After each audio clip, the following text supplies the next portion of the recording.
Hello and welcome back to Better Than Adventure. I took a bit of a break so I can wait for the cacti to grow. We won't be growing them here. I'll be taking them back with me. But I did some research on the topic from last video. Yeah, so I was correct. When they said it was above 100 mflops, I think that was a typo. Because the N64's CPU could do floating point math, but the GPU couldn't. Well, not the GPU, the coprocessor, right? So I did some research, and, the theoretical power, if I did the math right, would be like 500 million operations per second, which is a stupid amount. So realistically, it's... yeah, above 100 is correct.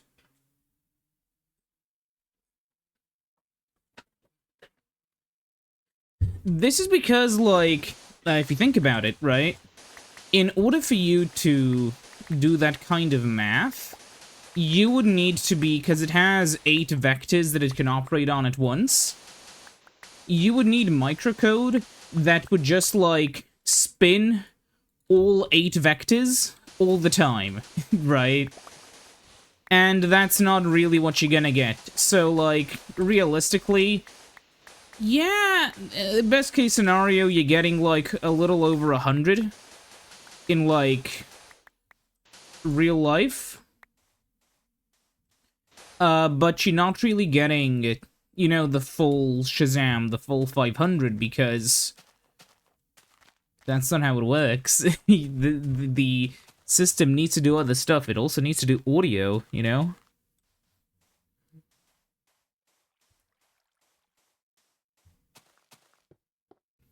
But yeah, that was kind of the issue I saw. So, I guess it would be fair to say that, the, N64's GPU had 100 mflops of power, compared to the 66 MIPS of the, you know, RSP. Sorry, yeah, the N64's, the RSP had a bit over 100 mflops, and, the PS1 had 66 MIPS, but mflops and MIPS are not comparable. Realistically, I'm pretty sure that, if RISC... because the thing with RISC is that every instruction takes the same amount of time. Yeah, because the... I guess I could get how many MIPS it does, but it'd be kind of worthless. Because they don't work the same way. Like, it'd be like seeing how much sand you can make with a car. I mean, you can get an answer, but you're not gonna get any useful data from it. What I would just need to do is I would have to... you basically just have to look at instructions and then start counting. Like, the theoretical maximum MIPS of the Sega SU DSP is pretty high. Mostly because, even if it has a low clock speed, it can technically do 5 operations at once. But yeah. Honestly, yeah, there's a lot of weirdness with these old systems, and it's kind of what makes them interesting, though then comparing them directly is just kind of harder. It's kind of easy-ish to compare the CPUs, because they're, like, really simple in comparison to everything else, but every single GPU and like, whatever the fuck combo is just so different. Another thing is, you gotta keep in mind, every single voice... so, like, the N64 had no real audio system. It was done manually by, like, Alpha Team and Bravo Team, that being, like, the CPU and the, RSP. So what you would run into, again, was the issue where, theoretically, right, like, you kind of... if you want to have a functional game, you still need to shave off a bit of that performance. a bit of that theoretical performance because of that issue. Because, you know, you have to have some amount of energy go towards that.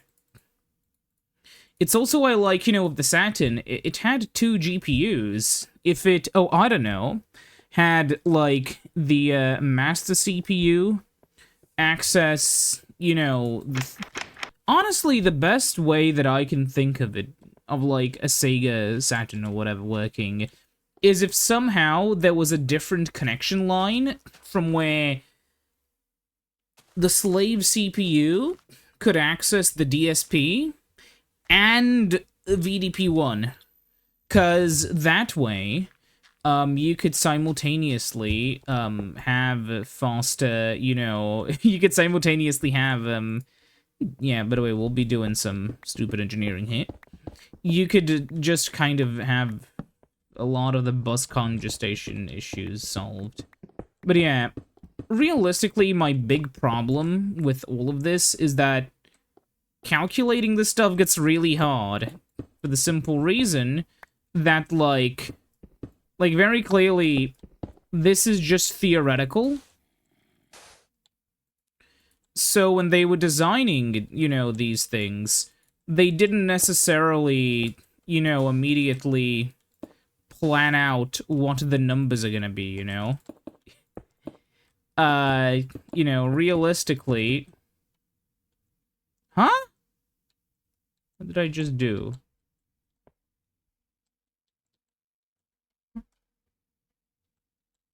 Huh.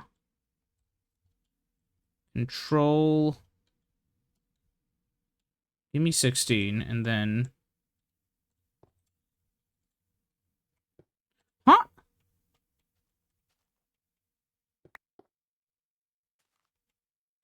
Okay. How do I turn this off?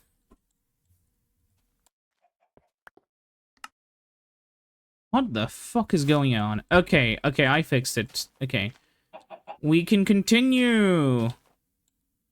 But yeah, you're never really gonna get a concrete answer, sadly. For the simple reason that this isn't an exact science. Like, the MIPS of a CPU, it's mostly an estimate, especially with, like, RISC stuff. Because, sorry, with CISC stuff, thankfully not with RISC. Because with RISC, the idea is that every instruction only takes, you know, 1 cycle. Is that a good idea? Well, to some people. I'm fine with it, personally. But, like, you know, it's so hard to get a coherent answer, because it's a lot of it depends. Especially with, like, you know, generally, like, you know, GPUs, right? Or, like, I guess in this case, the GTE or whatever. Because if you think about it, like, I'll just, yeah, make this the entire width. Sure, why not? Because the issue is that even if you do know, like, how fast the thing is, right? Even if you have exact numbers, you run into a new issue, which is that how do you really measure it, even? Because if you think about it a little bit harder again, oh fuck, this is one off. I guess we just do that. Like, if you think about it, when you try to get how many operations per second it can do, you know, same with the, you know, the PS1 and 64 thing, like, sometimes the, like, both the RSP and the GTE could do, like, multiple things per cycle, sometimes they might not. Because sometimes, like, the thing which they have to do just doesn't require them to do so many operations per cycle. It really depends on what the CPU does at, like, you know, that point in time, and there's no real, you know, telling exactly how well the CPU will do the thing you tell it.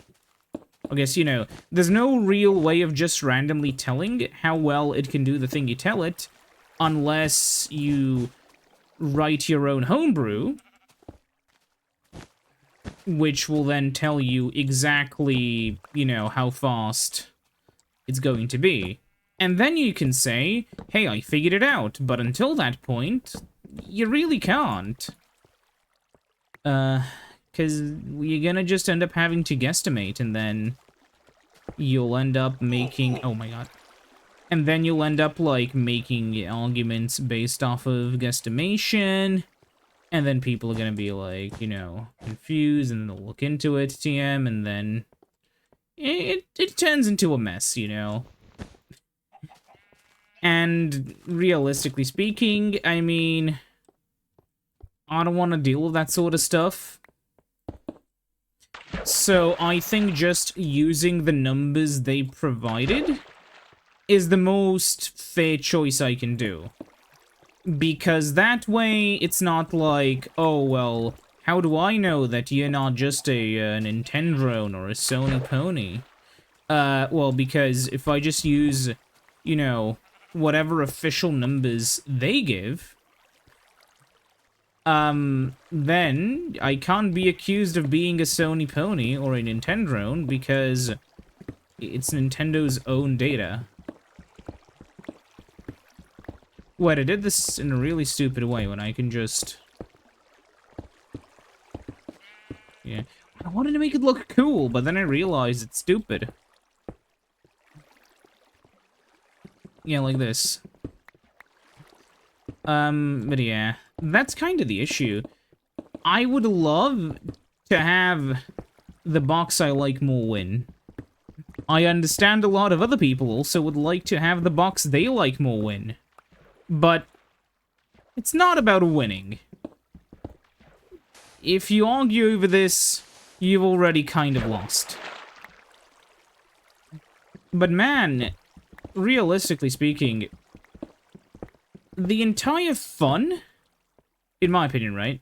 The entire fun of homebrew doesn't really rely on the numbers that much, right? Because a theoretical power of like 50 gorillion megaflops is fine and all. But what's more impressive, that or to see like the PS1 running Half-Life?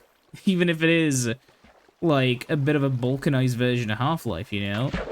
Like, one of those things is very easy, you know, because to somebody who's a layman, right? Why would they care that, like, you know, how many terashits per gigafart one of these systems can do? But if you show them Half-Life, they're gonna be like, wow, this thing could run Half-Life. Maybe macOS can't run Half-Life. I don't know. Sounds like a very Apple thing, right next to them for some reason. By the way, I disabled, I don't know if you saw the video, now I can see all the items, because now I know what exists in the world. And I have to really quickly search for...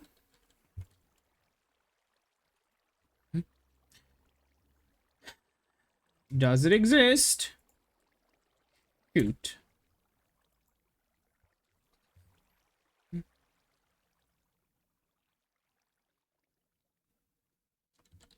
Hopper.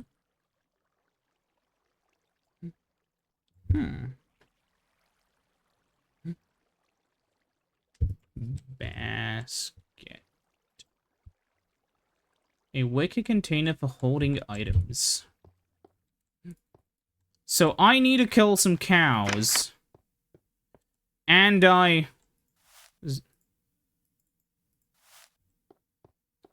fixed, okay. I need to kill some cows and grow some wheat, unless I have... Let's see. I have a diamond hoe somewhere. I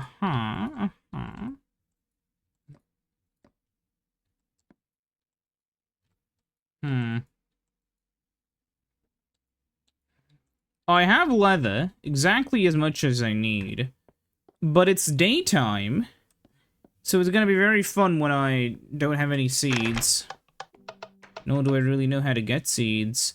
It's either a thing where you have to kill mobs for seeds, or you kinda have to, you know, do the other thing. But yeah,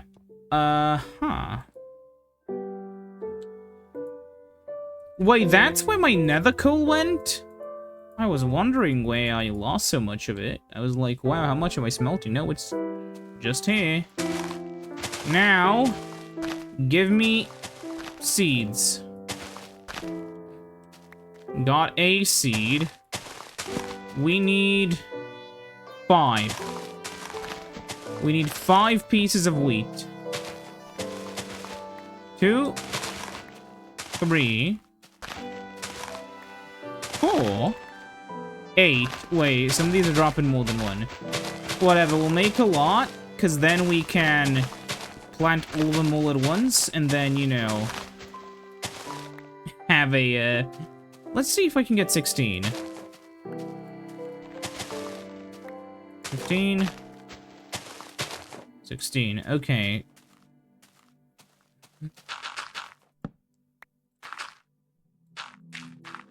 Fuck, yeah, I should not do that. Oh, that also drops seeds, huh?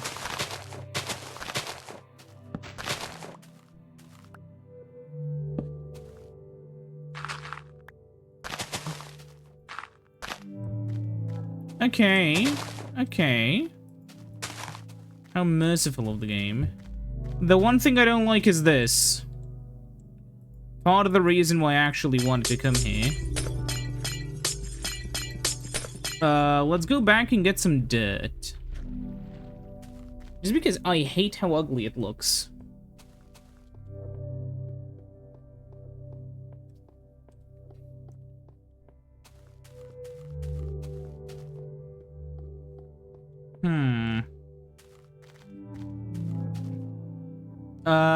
Do we have... I think the issue was, yeah, we were kind of out of wood.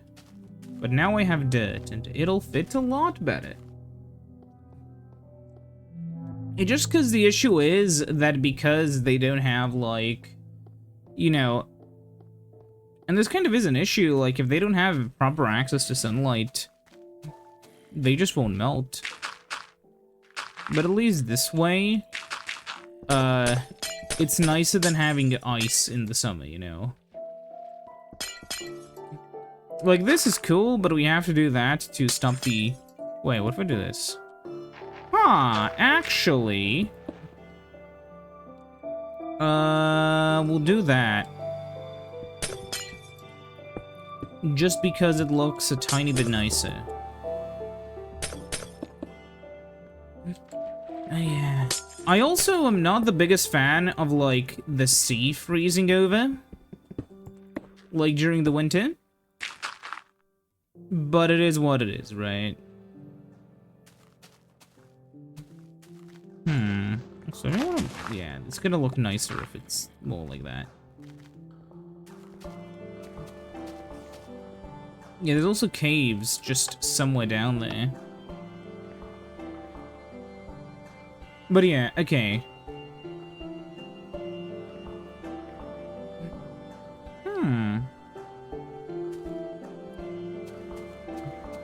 Yeah.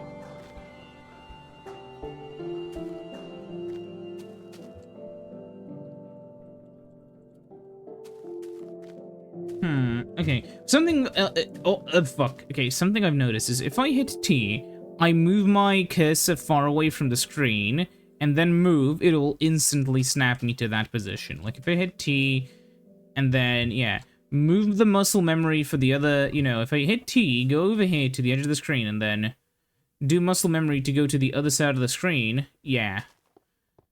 If I do the muscle memory, that would turn me around. Going from the very edge of the screen with the same muscle memory and going back will kind of snap you there. It's kind of interesting. What if I did, like, just a lot of movement there and then like this? No, it's just continuous. Like, no, it's just, yeah, one snap. It doesn't follow the movement, like, you know, something that unfreezes. Let's check out if we've grown any cacti. Cactuses. Cactusi. Yeah. Kind of funny, though, that we're naturally, finding things. Nope. Yeah, but kind of funny that we're sort of naturally... Oh yeah, I forgot to put this over here. Like, we are naturally finding uses for the, like, underground space here. That's always something I like to see. Because so often, like, do I see bases where you have a bunch of stuff which you don't even really use, right? I mean, that's the point of decorations, but, like, figuring out what to put in every single room gets a little bit boring. But then, you know, you just have normal stuff in the basement that you built because you needed it. And I'm gonna go on a hunt for mobs. I just need some skeletons, because I need 5 whole pieces of wheat. That's it. I don't need more. Oh, hello there. I need less. Would be better if I brought food with me. But, we have enough. Okay. Time to propel myself back there with the legs, with the feet located at the bottom of my legs. That's, yeah, that probably only makes sense to me. It was a parody of some guy's writing style, which was, like, overly long and descriptive, so somebody made, like, an article mocking him that was like, you know, he walks himself to the thing with the 2 legs located, you know, at the bottom of his feet. And it was funny. Okay. Can't say I'm the biggest fan of having to make the basket. Like, if it was leather and, I'd be fine if it was leather and wood. Or, like, I guess sticks for a basket, but I guess wheat makes more sense.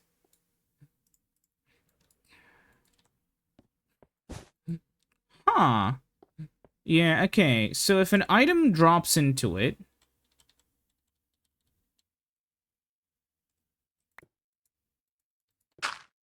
Huh. 51. And... So it just holds, like, a stack? Or... Huh, no. How much can it hold?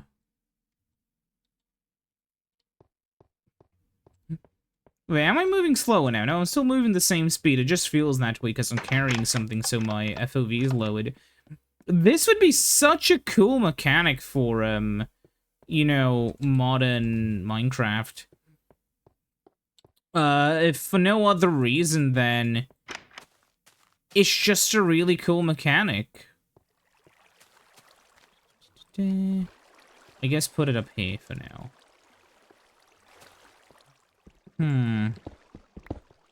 Honestly, if you could just carry a basket with you for, like, the one type of stone, and then have, like, an infinite amount of that stone, that would be really cool. But I don't know, we'll see. Oh! Oh, cacti, cacti, cacti. Up here. However... Ow! Cactus, why? So some of them aren't... dropping. Why not?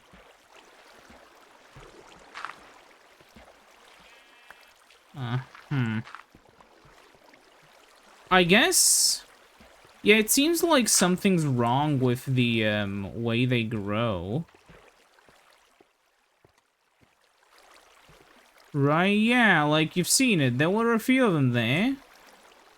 But then they got kind of stuck and refused to, fall down.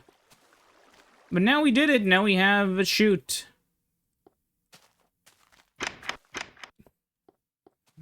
But yeah, okay. This is all so we can harvest, because I wanted to harvest some cacti so I could make, like, green dye for a billiards table.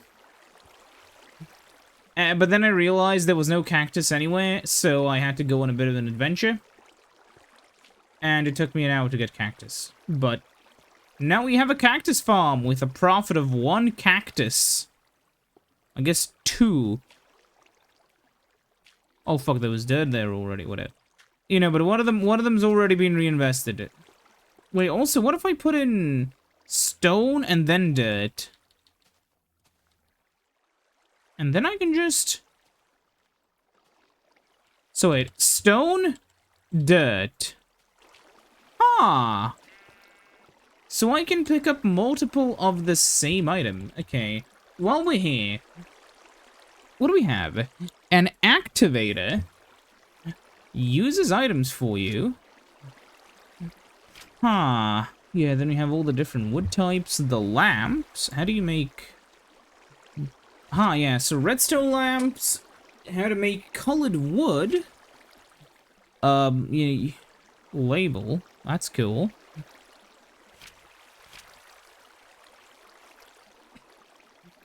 Huh, block of olivine? Yeah. I know a lot of these from before, but I'm curious now. Ooh, sugarcane blocks? That'd be cool. Other color stuff. Oh, yeah. Wait! Oh my god, there's so many more types of sandstone.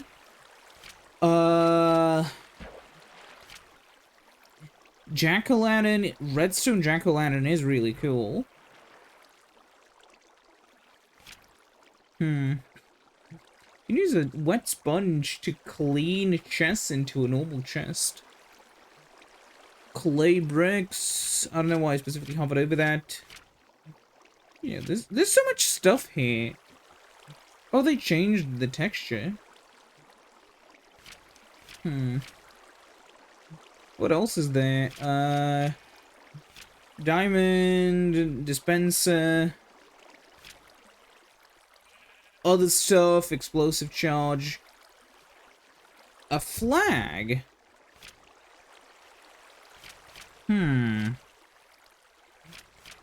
Gold brick stairs? Pebble, gravel, yeah, green stuff. A jar.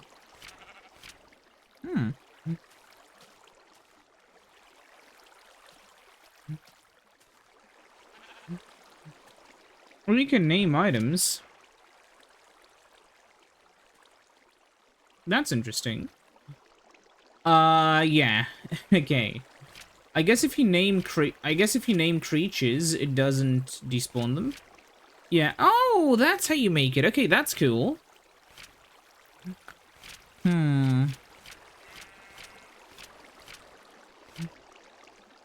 you can clone maps.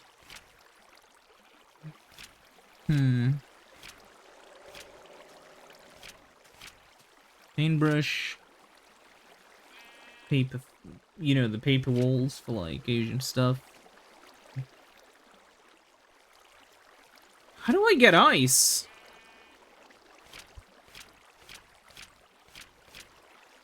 Oh, there's pumpkin pie. Pumice. Molten pumice. Interesting. The quiver. Rope.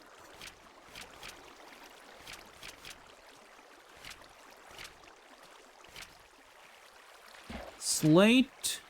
Oh, also polished slate. Steel bricks. That's expensive, but honestly kind of cool. Yeah, especially the steel doors. Reinforced glass. Ah, reinforced pistons. Just a piston made out of steel.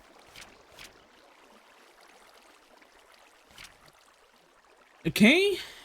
We have sticky pistons. We have, yeah.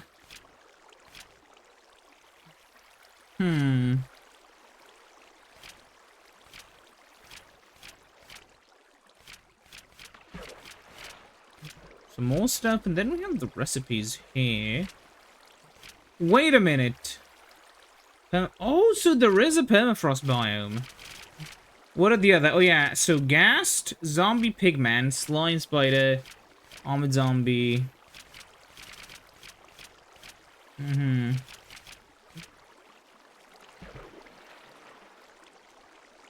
Snowman! I could have never...